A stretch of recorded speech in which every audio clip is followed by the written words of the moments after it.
Welcome, welcome to Homeschool Moms Unfiltered. I am your host, Megan, and my amazing co-host is... Hi, I'm Amanda. Hello. All right, so busy week or lazy week, crushing it this week or under the weather, the world is a dumpster fire or not.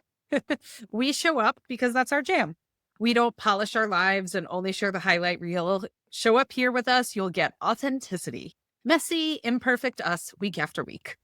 Yes, sure, right? The other thing you can expect from us are progressive views and secular discussions. We're not about ableist language.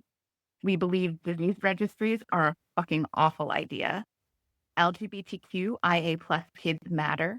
Vaccines save lives, and so much more. So much more, right? Yeah. Oh, the world, especially the United States, is such a dumpster fire right now. And it's so freaking stressful, right? But let's talk about something that many of us find much more enjoyable: summer. Today, we'll be talking about what homeschooling looks like in the summer. And we've got a whole variety of ways it can look. But first, we start every episode with a recap of our weeks. So, what's happening in your world, Amanda? What's happening? As far as homeschooling goes, we've got like a pretty nice groove going on. So that's good. Things are just like moving along. We've wrapped up some things. We've had some random connection problems and issues with that. And we just simply started a project we're trying to have some fix. So we'll see how that goes. I'm not 100% sure how condo living and fix happening is going to work out, but we are home for a reasonable stretch of time.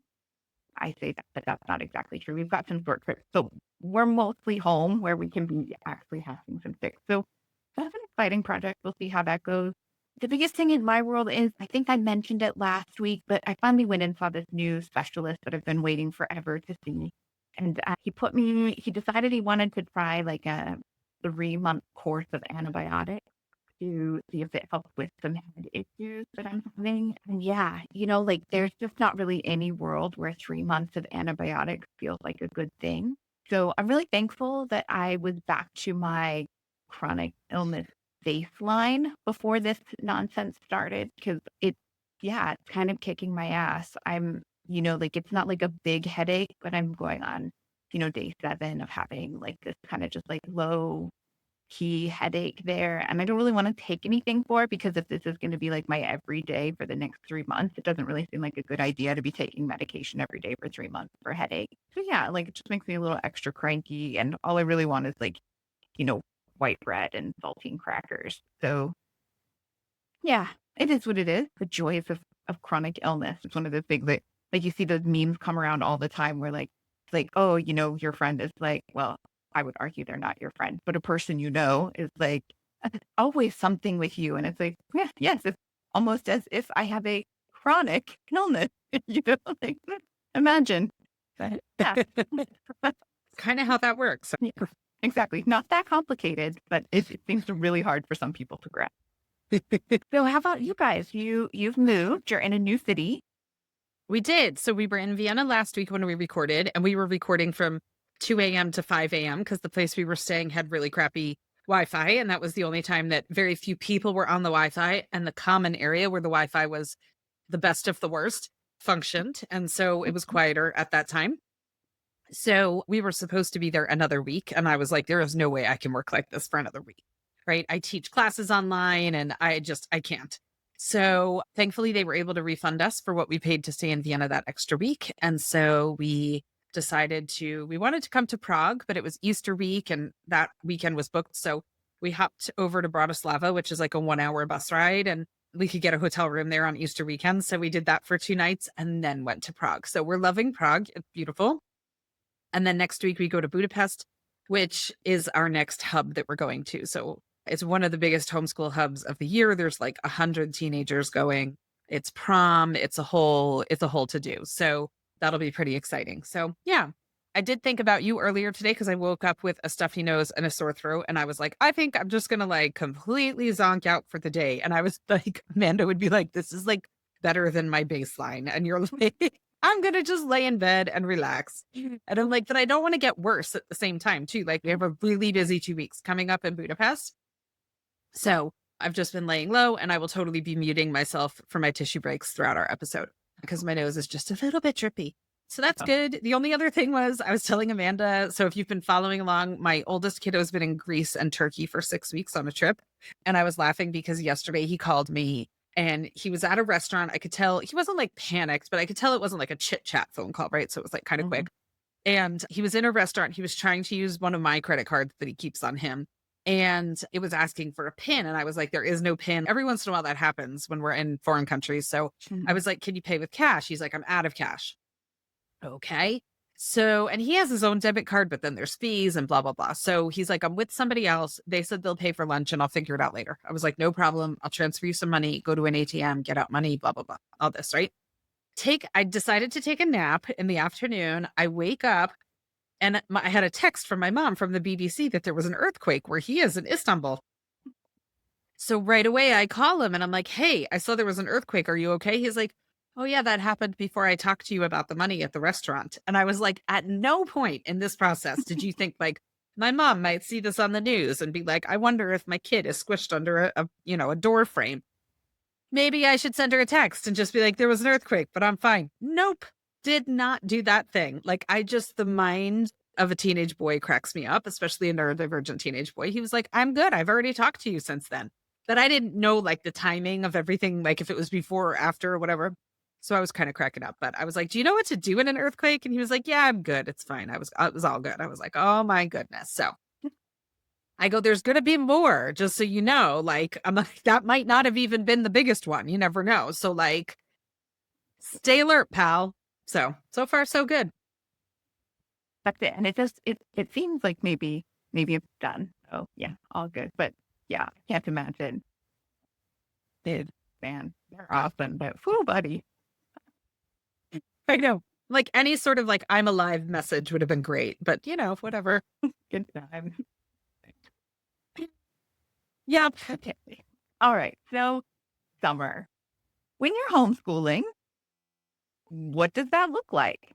Right? I mean, again, we've talked about this so many times in this podcast. So if you're following along, if you're a frequent listener, you know the reality of homeschooling is that you get to decide what your homeschool, what your schedule, what your structure, you get to decide what they all look like. So truly, what is summer?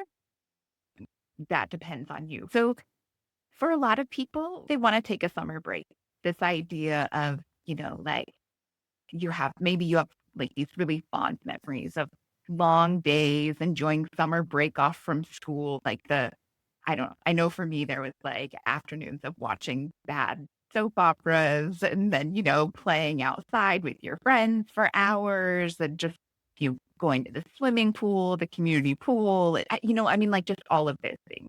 And so if you have these fond memories and you're in a position where you can recreate that for your kids and they get joy from it too, by all means, arrange your schedule that way. So you get that summer vacation. So you get to recreate that, whether it's 8 weeks long or 3 months long, like whatever works for you and makes you happy and works in your family, go for it. Right. I mean, like, I think it's harder. I don't know about you. Did you have those kinds of summers, Megan? No, my parents both worked when I was younger. So Oh, mine I was, too, but I was the last well, kid starting in like kindergarten. So, but again, right, that's kind of one of those differences, right? I grew up in a really small rural town, and by mid elementary school, I was bicycling all over town and taking myself to the local swimming pool and doing all of those fun kinds of things. My younger brothers were with a daycare person during the day, and I had a lot of summer freedom that I cannot imagine giving my kiddo now, right? Like I just can't. And also we live in a big city. We live right in the heart of the city. There's not even a public pool he could bicycle himself to, right? I mean, like things are just very different. And it's not that like all the kids in the neighborhood are roaming from one backyard to the next and they're playing pickup games of sports and going to the pool to swim and reading books together in the backyard. And, there's just none of that where we are. So obviously I'm not going to be able to recreate exactly that where I am. but even where you were as a kid could significantly impact what kinds of summer you were having, right? Yeah, I mean, I mostly went to YMCA camp in the summer and it was average, but it was definitely like a holding pen of something to do with your kids during the day. It didn't have like that magical vibe to it. So, but that's fine. It was what it was. Well, yeah, and there's nothing wrong with summer camps either. I mean, yes, there are the type that like you got shipped off to because your parents needed someone watching you and it was a little boring. But there are also fun ones, right? Like I know Yeah. like it you have I mean, you gotta be on top of it, right? I sort of dropped the ball. There was some like model train building camp that my kiddo wanted to go to. And by the time I realized that I missed the date and I put him on the wait list, they were like, yeah, there are already 5 people in front of him. Like, there aren't going to be 5 dropouts. And I was like, "Oops." And I know here where we are, the zoo camp is apparently super cool and fun. And like a massive waiting list and it sells out in like the first 3 minutes that it opens. It's like a whole thing trying to get into it. So, I mean, like if part of your summer break was getting to do these camps or man, I know when I was younger, I used to go to Girl Scout camp. Did you ever do Girl Scout camp? Nope. No, we lived a different life. It's certainly easy to see why we see the world differently. But I love Girl Scout camp. I was like the master Girl Scout cookie seller so that it would cover at least 2 weeks of camp every summer. But, like I've super, super enjoyed that from a really young age. I haven't been able to convince my kiddo that he has any interest in a sleepaway camp. So, again, that's that kind of thing. Make sure just because you have fond memories of something Mhm. doesn't mean it's going to bring joy for your kids as well.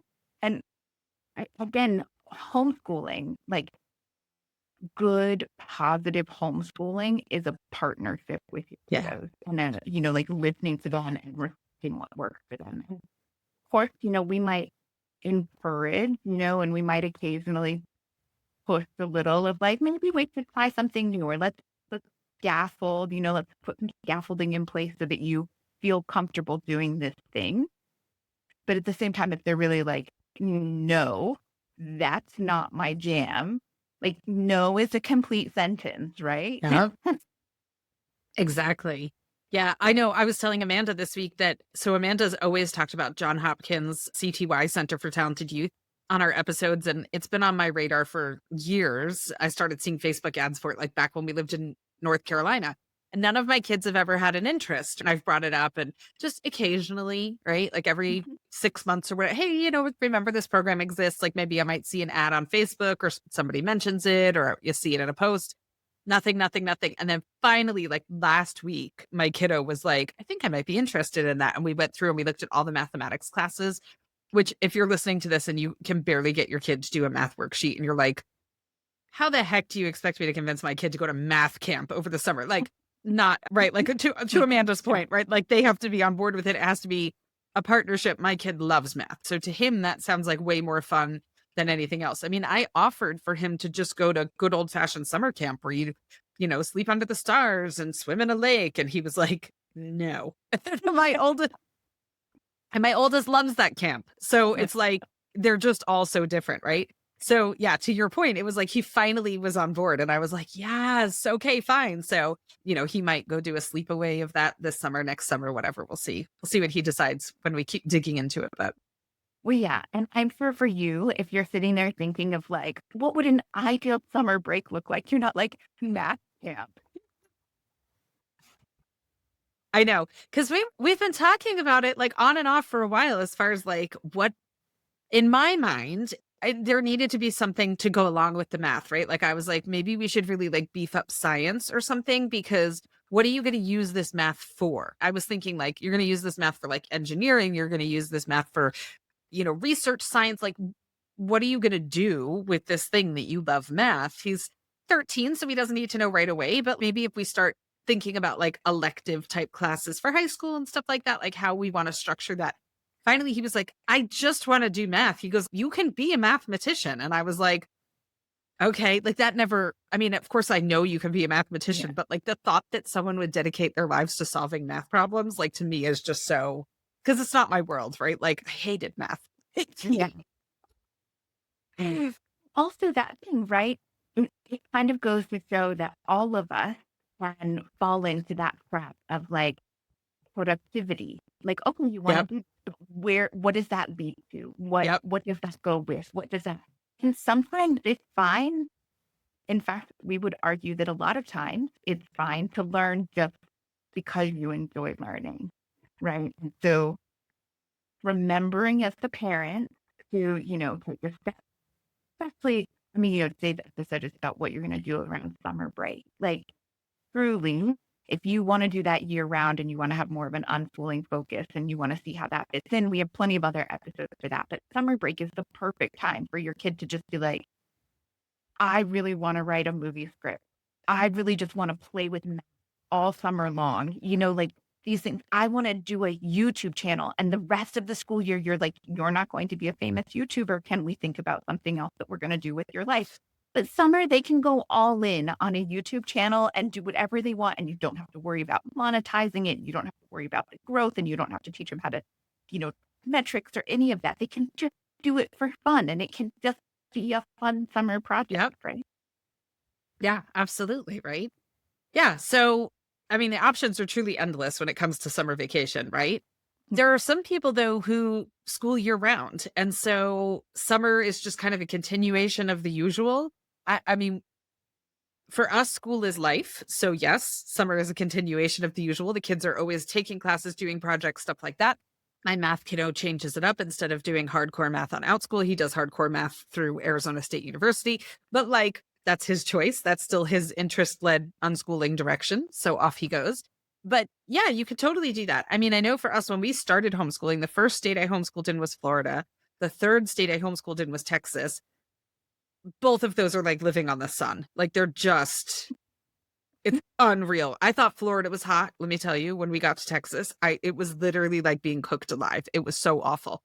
The last thing we're going to do is have outings in July and August. Like, we're hiding in July and August. The air conditioner can't even keep up cooling our own house in July and August, let alone being outdoors.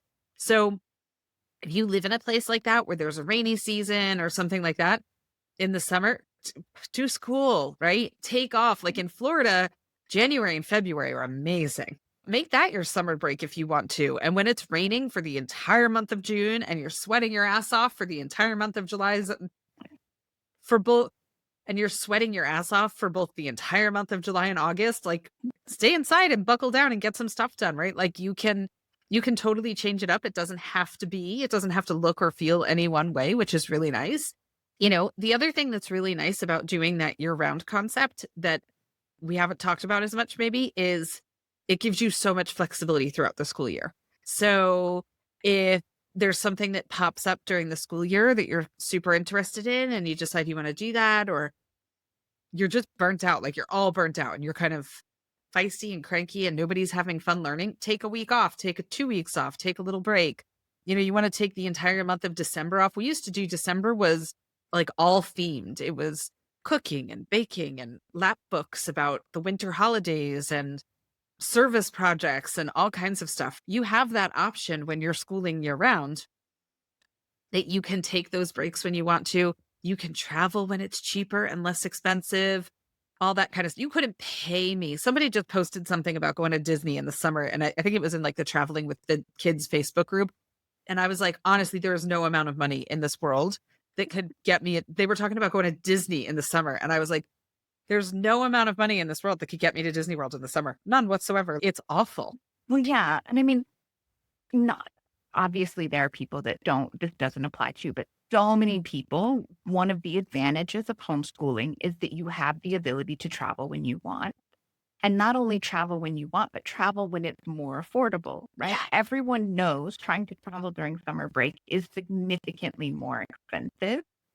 And so if you want to switch it around or do something that looks a little bit more like a traditional year-round public school, right? Where you're schooling all year round, but you have a lot more of these like 2 and 3 week breaks. It's an excellent time to be like, hey, I saw a great deal on airfare to this thing we want to do, or we want to go do ski week like everyone else, but we don't want to pay the exorbitant fees that people are paying in February. So what if we go, the week before Christmas or, mid-January before the holidays, the next long weekend start, and that's when it's cheaper. You can totally do that. On the flip side, you have other places that have really beautiful weather. Like we keep talking about it being really hot and why you might not want to do it in when it's really hot. But like I know when I lived in Seattle, right? Like Seattle can be kind of rough. If you love Seattle, you're going to be like, that's not true. But if you don't love Seattle, you'll understand when I say like most people live for the 2.5 to 3 months of summer in Seattle, right? That said, you might want to break that time up because it's actually really nice out, right? And it's temperate and sunny, and you can do those science experiments outside without worrying about them being rained out, right? And you can go on the hikes and do the nature stuff without having to put on all of the layers and then, like, oh, where are we going to have our snack? Like the last time I brought a sandwich and it got rained on and the kid had a meltdown because it was a soggy PB&J. And like, you can find these ways to balance whatever works, right? It doesn't have to be, well, we have terrible weather, so we can only do this. Or, like truly Yeah. whatever works for your family, right? And take advantage of the travel deal. Yeah. You can't be talking to the two of us and not understand how much we love a good full deal in off season, right? Non-peak time. Yeah. I was laughing when you brought up Seattle because the summer of 2022, we decided to go up to the Pacific Northwest to get out of the Texas heat. And we were like, let's go. We had a camper van. So we were like, let's just get out of here. We'll go. It'll be so amazing. And it was the hottest season they had had in the Pacific Northwest in like 100 and something years. Places were closing because they didn't have air conditioning. So like their kitchen staff couldn't work and stuff like that. It was so hot. And at one point we were camping out in the middle of nowhere, like no humans for ages around. And there was a lot of naked camping that went on because it was so hot that it was like you couldn't even have clothing touching you. It was so hot. I got out of the shower and I was like, oh my gosh, this feels good. I don't want to get dressed. And I was like, there's no one here. Why am I worried about getting dressed? Like, I'm good. Right. And I was like, and we were looking at the weather on our phones. It was cooler in Texas than it was in Seattle. We were like, what the hell? This was not how this was supposed to go. Well, it's true. And like in Seattle proper, it does get hot. Like, I'm not going to say that it doesn't. Like I lived there for several years. It does get hot, but you only have to go like a few miles outside of Seattle and it gets so much hotter. So my husband, when we were dating and then when we first got engaged, he lived out in Carnation, which for anyone who's listening and knows the area knows that that's like even further east than like the Redmond Microsoft campus stuff. So it's far enough out there, right? That summers were always in the hundreds there. And he'd be like, let's stay at my place. And I'd be like, but you won't turn on your air conditioning. I don't have air conditioning, but I live in the city where it's at least cooler. So like, oh, maybe my place. Right? Like, oh man. Because yeah, the whole West Coast is not really prepared for actual heat. There's not great AC in lots of places here. Yeah, it was brutal. It was like 120s while we were there. And I mean, like health advisories and all kinds of stuff. I was like, oh my gosh, this is insane. And then it was cooler in Texas. I'm like, Yeah. what the hell? Yeah, that is brutal. Okay, we have some more to talk about, but speaking of summer and what you do, did you know that we create all sorts of all ages study materials? So we totally do, and we have them for sale available. We have everything from like unit studies, many are quite timely, things like the Japanese internment camps during World War II and wildlife conservation and national parks to other things that are just more general interests like aviation history and South Africa's Freedom Day and apartheid and those kinds of things. And we're also actually just starting to add some additional things like some themed coloring pages. Those will be slowly rolling out over the next several months. And then we're adding in some novel studies. There's going to be just a wide range of things that you can do. And these can be really great things when you are wanting to do this like let's do some stuff in summer, but I don't know exactly what we want to do, or let's add in something that's like fun and a little offbeat, right?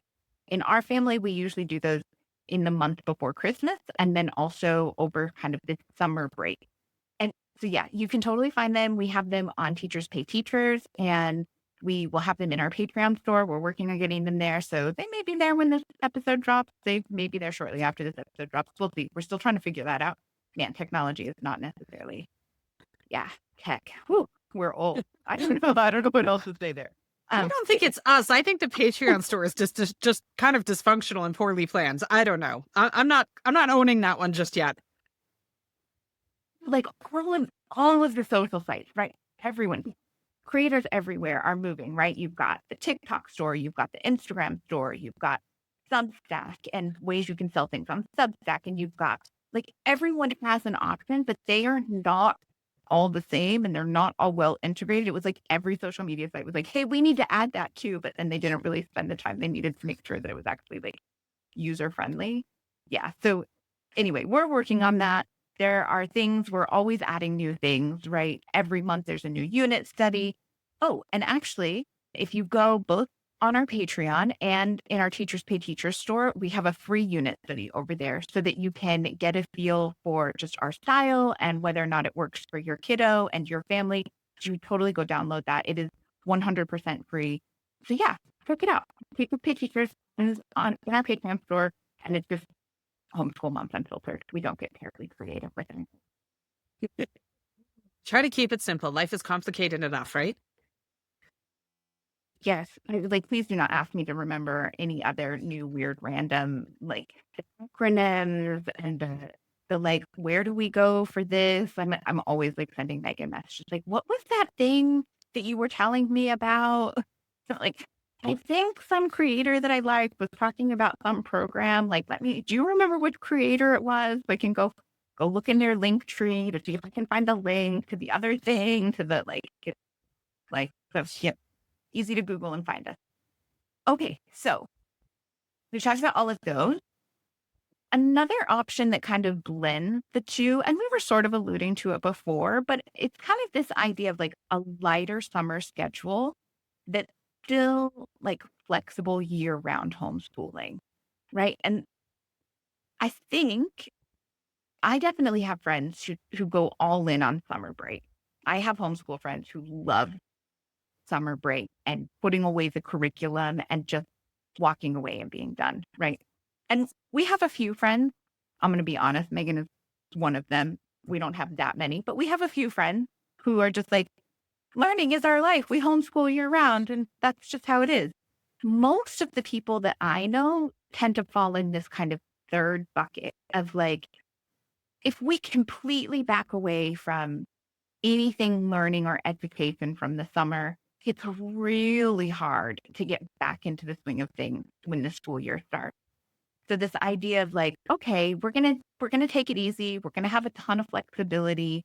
We're not gonna worry about doing all of the things and hitting all of the curriculum. In fact, we may or may not even use curriculum over the summer. It might be more unit studies, more specific camps and additional things that go around that. It might be, some specific, not necessarily unit studies, but, a really focused project or that kind of a thing, right? It works for those of us, like we were talking earlier in the episode, who can't recreate their childhoods, whatever that looked like. If you've got these really fond memories, you can sort of go all in this other direction of like, well, if I was a kid, I would have loved being able to spend all summer on this project, or, I would have loved the chance to go see my grandparents for a few weeks and then come home and do this other thing, right? You can kind of do this mix and match where it it flows and everyone gets the break that they need, right? Because everyone needs break. And I'm not a big advocate of like, I just saw a funny meme. I don't know if you've seen it going around, but there's one where this person is like, my my 2-week vacation never makes me refreshed and ready to come back to work. It just makes me dread work even more. And I was like, oh, that's so, like if you if we could all find a better balance, I feel like it wouldn't be so bad. But like, especially in American culture, right? Like you get 2 weeks all year. And if you like save that and you take it, and then when you come back to like, it's awful. It's Awful. awful. So, like finding a better balance of like taking some time off and doing things, but also being ready. I know my kiddo, and again, I know he's a unique egg and not everyone's kiddo feels this way. Pretty bored within about a week of me being like, no, we're not doing anything. And so that was part of what led me to this. Like, well, we need to have a little bit more structure and things planned that he can easily pick up and do because it makes it easier for him to work on his fun project without feeling like, well, I've been writing this screenplay, I've been working on this stop motion video for hours every day for days and days. And now I'm like, I'm a little burnt out on doing it, that I didn't get finished. I don't know what I want to do next. And like, I'm bored. And like, well, that's not my problem. Like, that's a you problem, not a me problem. And so, like, what does that look like for us? I have found that if there are just a few things that he's doing every day, it helps limit how often I hear I'm bored because that little bit of structure around things gives him that feeling of like, well, I did these things. This is how I'm going to structure my day. And I'm going to set this time aside for my fun stuff or my project that I'm working on, as opposed to just this open ended. And I know for me, if I have an entire day where I don't have to do anything, it feels amazing at first. But then at the end of the day, I'm like, I had all of these things I wanted to do and I didn't get it done because I didn't put any structure around it. And again, that can be great for a few days, even a few weeks. But at least for me, and it seems like for my kiddo as well, when that stretches on for weeks and weeks at a time, we tend to get a little antsy and dysregulated from it. Yeah, that makes sense. I mean, I can see what you're saying about if you take a long chunk of time off, it's really hard to get back into the swing of things. I mean, if you talk to, I think, any brick and mortar teacher about their first week back to school, it's like, I mean, they're heading home like exhausted and ready for a really tall glass of wine because it's a lot of work to get the kids back into the schedule and into the rhythm and just the whole thing, right? And homeschooled kids, I mean, yes, we're approaching things differently for the most part and we're doing but it's still the same thing. If you have that huge gap, you talked about if you take your 2 weeks vacation off work and then you go back to work, it's brutal, right?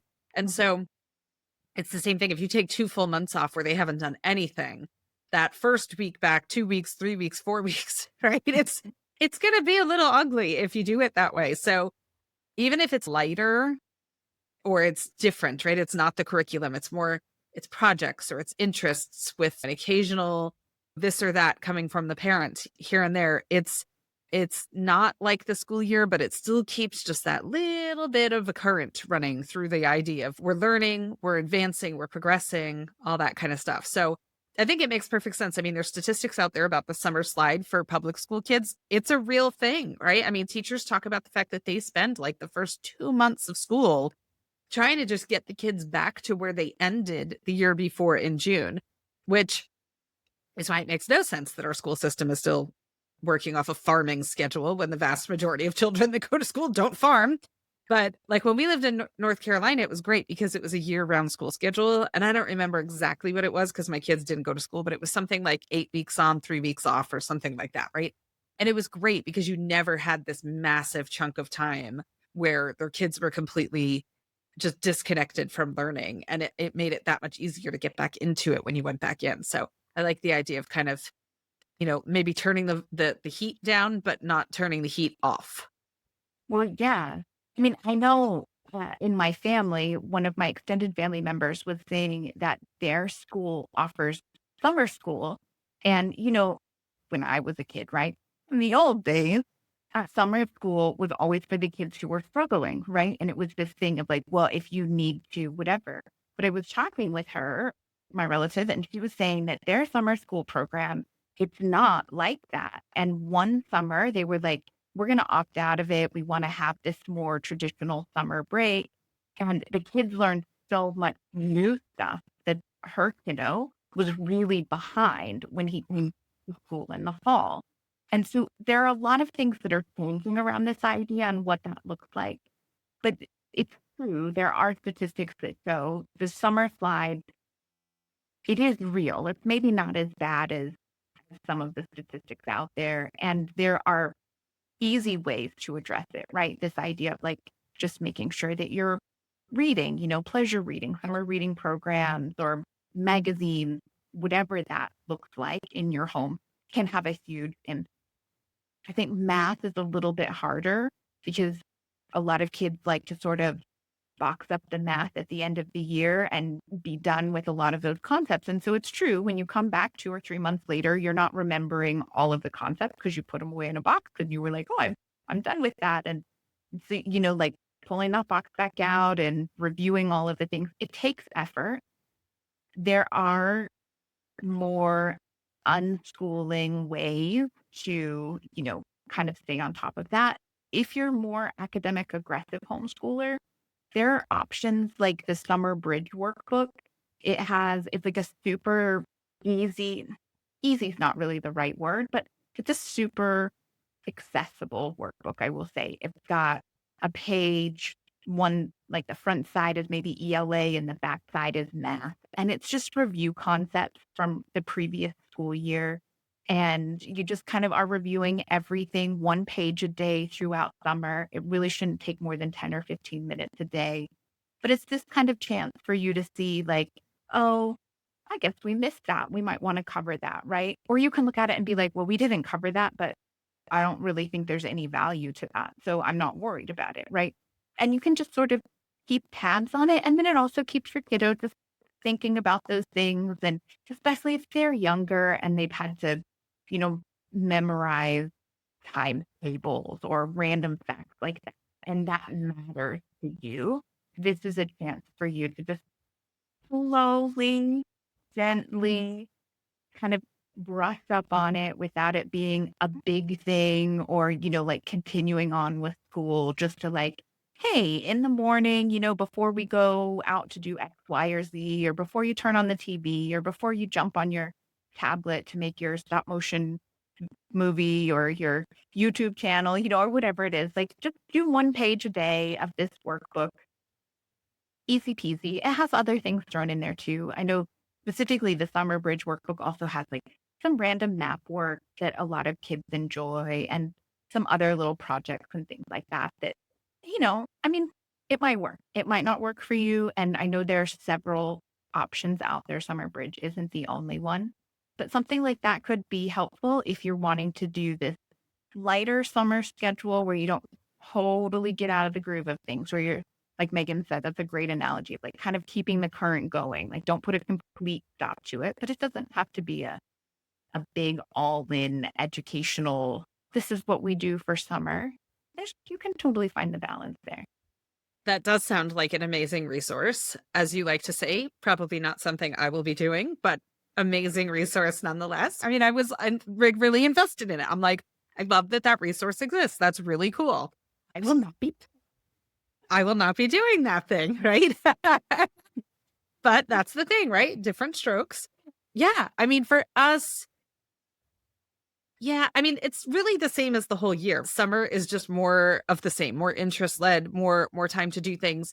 Sometimes my kids are, yeah, they're still taking formal classes in the summer because usually it's something that's interesting to them.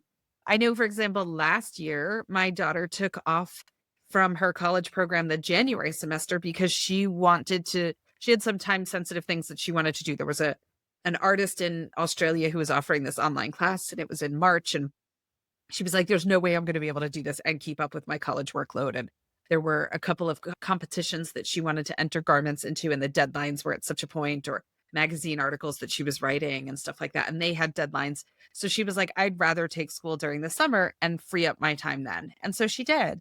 But the summer is just an awesome time. Like you said, like create a YouTube channel, whatever it might be.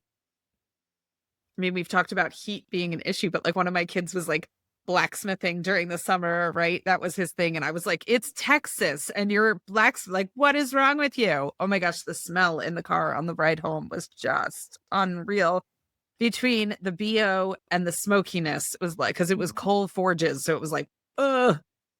But yeah, I mean, it's just an amazing time for them to be able to kind of dig in and do that. I mean, I'm all about setting goals. You know that. It makes Amanda nauseous when I talk about goal setting, I think, because I talk about it too much. But, you could sit down with your kids at the beginning of the summer and be like, what do you want to do with this summer? Now, if you are homeschooling for only a short period of time, your kids are probably still going to have very much of a traditional mindset. So they're like, what do I want to do this summer? I want to be a brain dead zombie, right? Because that's my right after a year of school.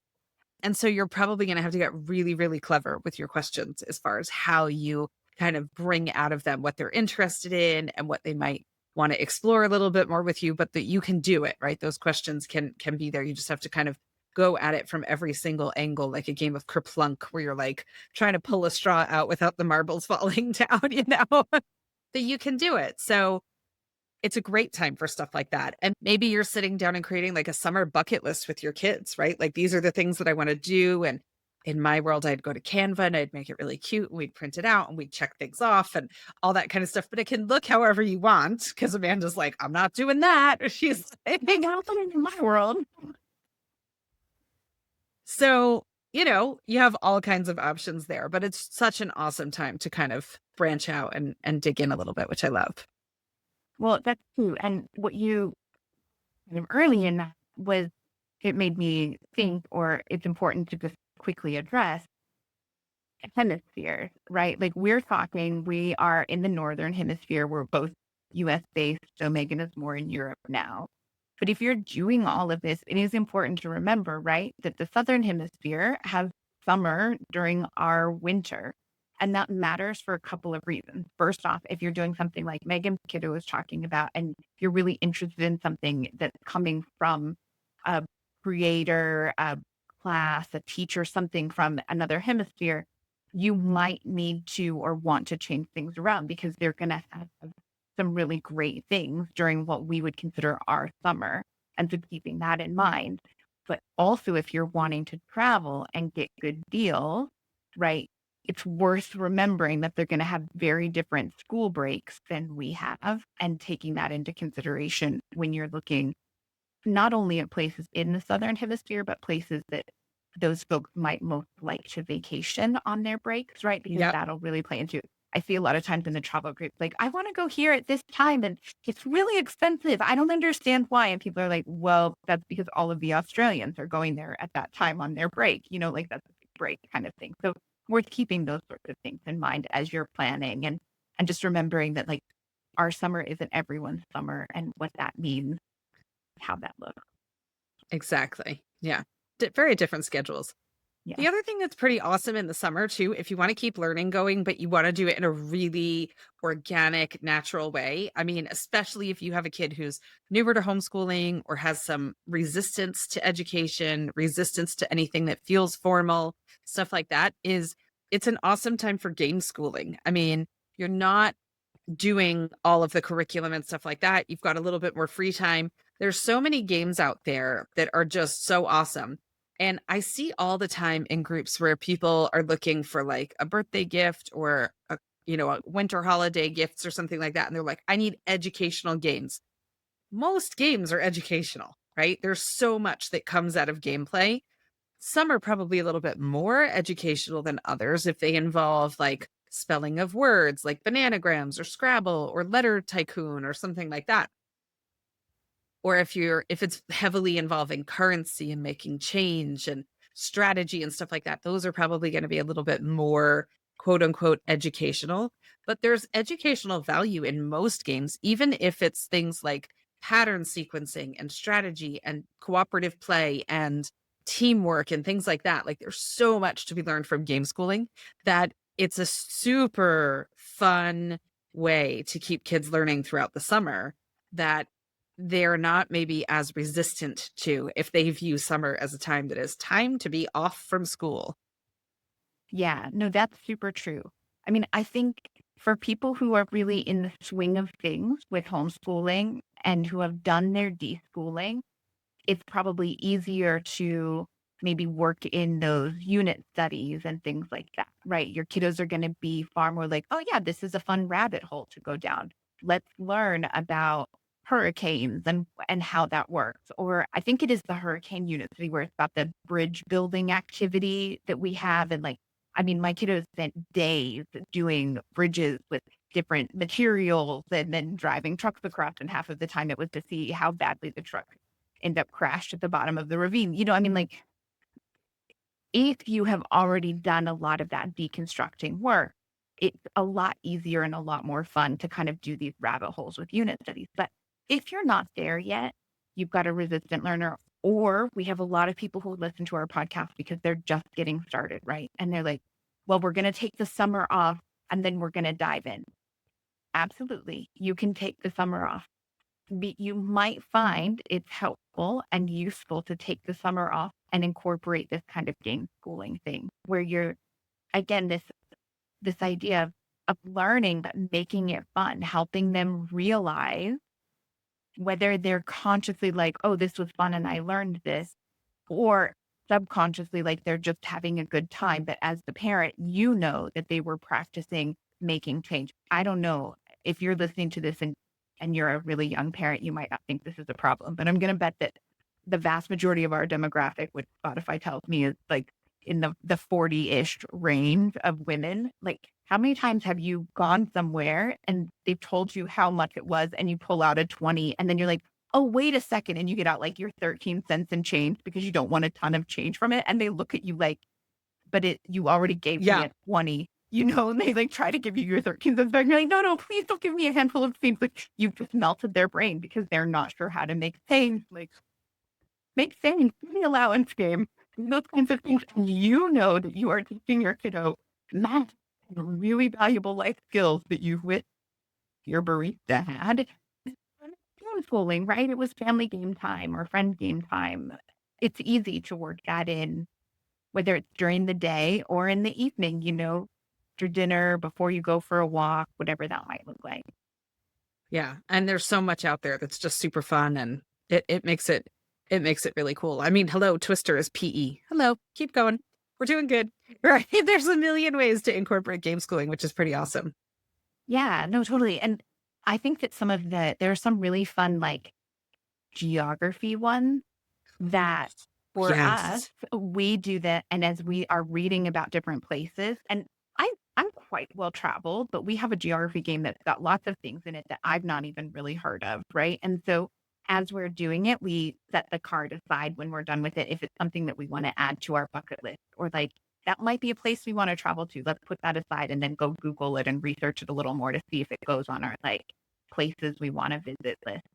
There are lots of fun ways that you can make it more without it being obvious that you're making it more.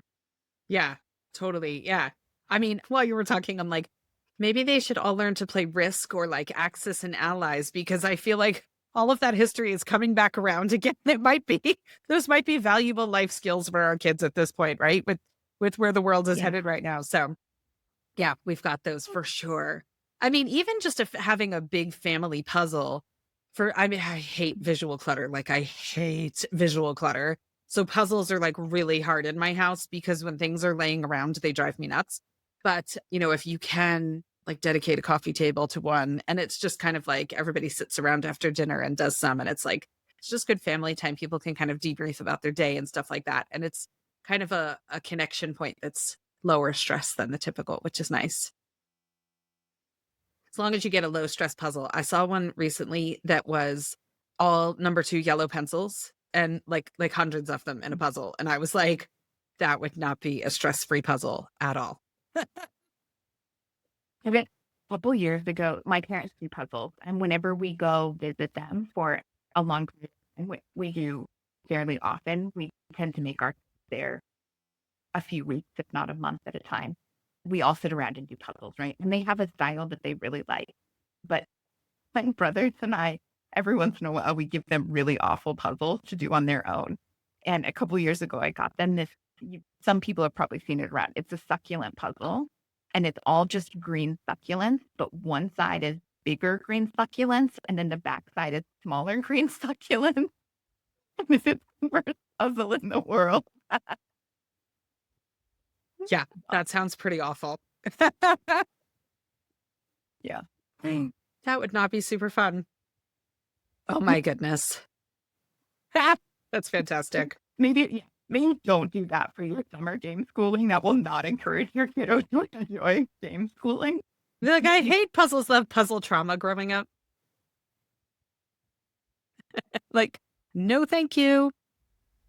Oh my gosh, that's too funny. Okay, so we've chatted a ton about summer break today and ways that you might approach summer break. Really, I think the end result is there's no right or wrong way to do summer, but hopefully you've gotten some options. Before we completely wrap up our episode for today, we wanted to do a little reminder that you can come hang out with us in real life ish, Zoom ish. We are over on Patreon. It is a great non-meta platform that allows us to connect and build community. We have several different levels of membership over there, everything from a free lurker to $7 a month, where you get one of our $10 themed unit studies at a discount through the subscription service. Then we have $12 and $20 levels where you get the monthly unit study and all that other stuff. But then there's a host of live meetings that you can come to where we talk about homeschooling. If you're new, homeschooling neurodivergent kids, we have a social that we just come together and hang out with one another. We have chat groups over there about all sorts of stuff. So it's a nice place to come and hang out. So we would love to welcome you over there. You can Google us. You can find the link in the show notes. It's on the homepage of our website, Homeschool Moms Unfiltered. So yeah, come on over and we would love to welcome you there. Yeah. Yeah. The Patreon is a really fun community. We're figuring it out, right? Every once in a while, an email goes out that we were like, whoa, that was not supposed to work that way. But we are figuring it out and you can come figure it out along with us. Growth and progress. That's what we're all about for us and our kiddos. But Well, before and sorry, I was just going to say, like we mentioned, it's non-meta. Like the nice thing about Patreon is whenever we're trying to figure out something out, like it's a new function or something over there, their support team is so helpful, right? They send us really detailed things and they're like, if this doesn't help, let us know. I mean, have you ever tried getting help from Meta? It's like, because I mean, black hole, never to be right. seen by anyone. Yeah. So this is like a really nice organization when you need help. There's actually human beings that help you, which is becoming less and less common in this world. Yeah, that is so true. Okay, so we like to wrap up each episode with a mantra. We've got a mantra for you this week. You can take a full summer break, keep a light rhythm, or dive into weird electives. We're just here to remind you that there's no wrong way to homeschool in July. So Right? true. That's it. Whatever works for you. Remember, homeschooling means you have the ultimate flexibility. You get to do what works for you and your kiddos. Yep. And weird electives are the best. Love weird electives. That's totally our jam. Yeah. Yep. All right. Well, thank you so much for tuning in today. We had a really awesome time chatting, and we hope you have a great week. Happy homeschooling.